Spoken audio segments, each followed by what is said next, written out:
영어 공부에 결정적으로 어쩌면 가장 중요한 주제, 영어 단어 공부 방법. 저는 28년 동안 많은 시행착오를 겪으면서 깨달은 것이 있습니다. 바로 그것을 오늘 영상에 담아보고 싶습니다. 오늘의 주제 보시죠.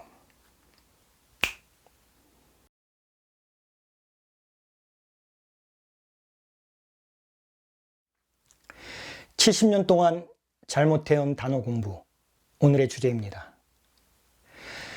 영어 실력은 곧 단어 실력이다. 이 말은 모두가 인정할 수밖에 없을 것입니다. 현장에서 영어를 가르치는 모든 선생님들은 이 말에 다 예스라고 말할 수밖에 없을 것입니다. 그런데 영어 단어를 공부하는 데서 치명적인 두 가지 문제점이 있습니다. 첫 번째, 잘 까먹는다는 거죠. 두 번째, 반복해서 외우기 지겹다는 것입니다. 우선 첫 번째, 잘 까먹는 것. 이 망각은 인간이 피할 수 없는 운명입니다. 그래서 이 망각을 극복하기 위해서 단어를 외우는데 이런저런 방법들을 사용합니다. 두 가지 예를 들어 볼까요? 첫 번째, 경선식 영단어 책. 알고 있죠? 그 단어의 발음을 좀 재미있게 비틀어서 의미와 연관이 있는 방법입니다. 연상법을 사용하는 거죠. 예를 들면 sweep, 청소하다는 단어가 있습니다. 이렇게 풀이하더군요. 수희 아저씨가 잎사귀를 청소한다. 나름대로 그 의미와 연관이 되고 외우는 데 도움이 될 것 같아요. 또 하나 볼까요? agriculture. 애가 그리 칼로 벼를 쳐낸다. 좀 어거지 같고 너무 나간 것 같죠? 물론 이런 문제점도 있습니다. 또 하나 책의 예를 들어 보겠습니다. 요즘 유행하는 영어 단어 공부 방법, 어원을 통해서 공부하는 것입니다. 예를 들어 볼까요? depress. D라는 접두사와 press라는 어근이 만난 단어입니다. D라는 접두사는 down이라는 아래의 의미, away라는 떨어져서라는 의미, 그리고 opposite, 반대의 의미가 있습니다. 여기서는 아래에 그런 의미가 맞겠네요. press는 우리가 알다시피 누르다입니다. 그러면 아래로 누르는 것. 낙담시키다. 그런 뜻입니다. 낙담시키는 것은 우리의 마음을 아래로 누르는 거죠. 뜻을 외우고 연상법으로 기억하는데 도움이 되는 설명입니다. 또 하나 예를 볼까요? deceive. D는 같은 접두사고 seive는 sept라는 어근의 변화형입니다. hold, 잡다라는 뜻입니다. 그러면 아래로 잡다 아니면은 떨어뜨려서 잡다, 잡아서 떨어뜨리다. 어떤 설명을 하더라도 본래의 뜻인 속이다라는 뜻을 추론해내기는 쉽지 않습니다. 이렇게 어원을 통해서 단어를 공부하는 방법도 분명한 한계가 있습니다.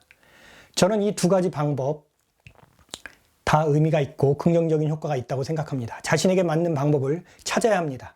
그래야 망각이라는 우리의 운명과 같은 그 장애를 우리는 극복할 수 있을 것입니다. 아니, 극복하는 데 도움이 되겠죠. 그리고 단어를 외우는데 치명적인 문제점 두 번째는 이렇게 까먹기 때문에 같은 단어를 또 반복해서 외워야 됩니다. 근데 반복하면 지겹죠. 같은 영화도 같은 노래도 반복하면 지겨운데 단어는 오죽하겠습니까? 그런데 막상 이 지겨움을 극복하는 방법은 아직까지 뾰족한 얘기가 없습니다. 저는 이 두 가지 치명적인 문제점 말고, 이것을 극복하는 해결책 말고 빠뜨린, 그러나 이것보다 더욱더욱 중요한 영어 공부 방법에 대한 얘기를 하려고 합니다. 그것은 오늘의 주제이기도 합니다. 우리는 이제까지 영어를 눈으로만, 침묵의 영어로 공부해 왔습니다. 단어 공부도 마찬가지입니다. 그리고 우리는 또 단어를 외울 때 뜻만 딸랑 외우는 그런 습관이 있죠. 우리는 단어를 외울 때 발음은 거의 무시하죠. 그러나 모든 단어는 말할 뿐만 아니라 듣기도 합니다. 그래서 이 발음을 제대로 해야만 상대방에게 전달도 되고 또 무엇보다도 상대방이 하는 말을 제대로 알아듣지요. 그런데 단어는 잘 아시다시피 무인도가 아닙니다. 육지입니다. 문장 속에서 다른 단어들과 연결되어 단어는 그 존재의 의미를 갖고 뜻을 나타냅니다. 따라서 우리 단어는 문장 속에서 외워야 합니다. 이 앞에 제가 발음에 대한 얘기를 한 이유도 그렇습니다. 우리가 단어를 발음할 때 단어 하나만 딸랑딸랑 발음합니다.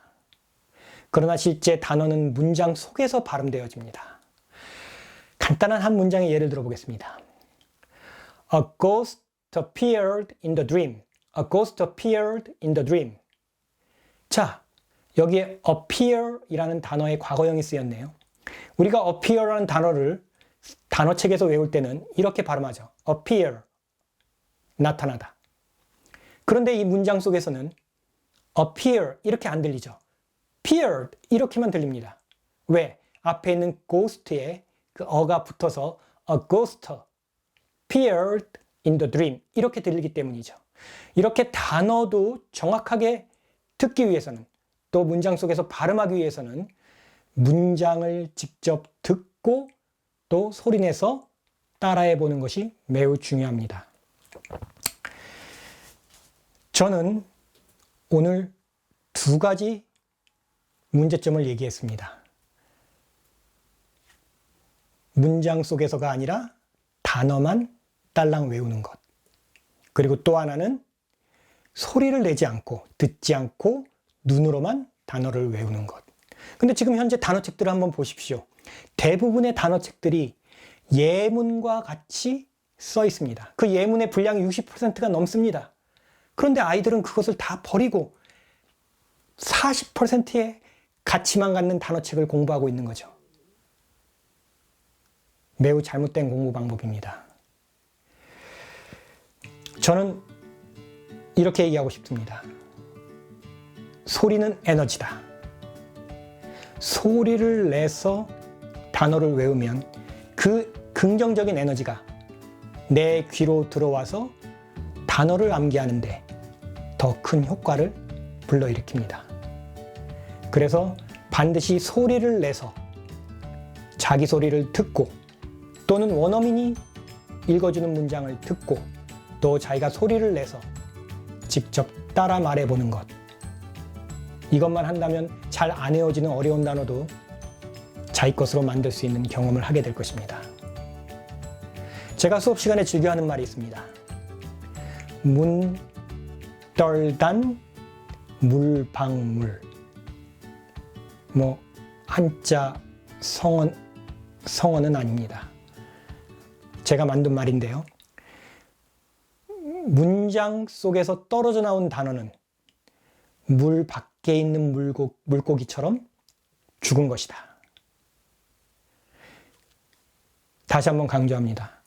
단어는 문장 속에서 다른 단어와의 연결 속에서 그 의미를 외우고 그래야만 다른 단어와 연결 속에서 의미도 잘 기억되고